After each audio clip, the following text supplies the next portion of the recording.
A rare sight in the U.S. Capitol, the man who has become the Republican Party's frontrunner by rebuking the Washington establishment came here to bolster support.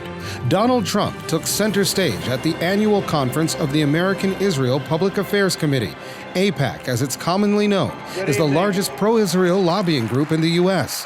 Politicians often come here to convince AIPAC's members that they will defend Israel's interests, especially in an election year. I speak to you today as a lifelong supporter and true friend of Israel.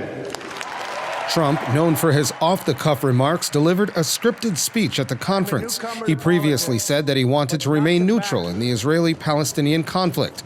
But on Monday night, his rhetoric changed. When I'm president, believe me, I will veto any attempt by the UN to impose its will on the Jewish state. It will be vetoed 100%. Trump was just one of 4 presidential hopefuls who spoke at AIPAC. Democratic frontrunner Hillary Clinton used most of her time praising Israel and bashing the business mogul. Yes, we need steady hands, not a president who says he's neutral on Monday, pro-Israel on Tuesday, and who knows what on Wednesday, because everything's negotiable. Republican candidates, including Trump, promised to rip up the Iran nuclear deal negotiated by the Obama administration.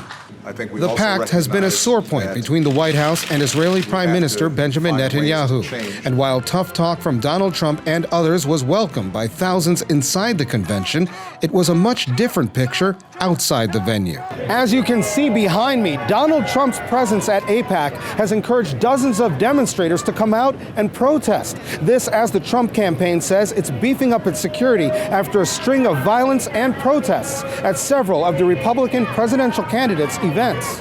Demonstrations here were peaceful, with protesters voicing opposition to Trump's rhetoric. We want to live in a world where people get along with each other, where they appreciate the diversity, where they welcome immigrants.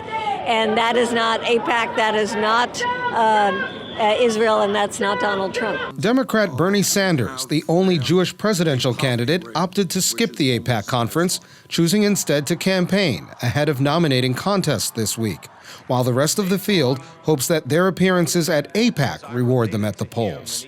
Colin Campbell, TRT World, Washington.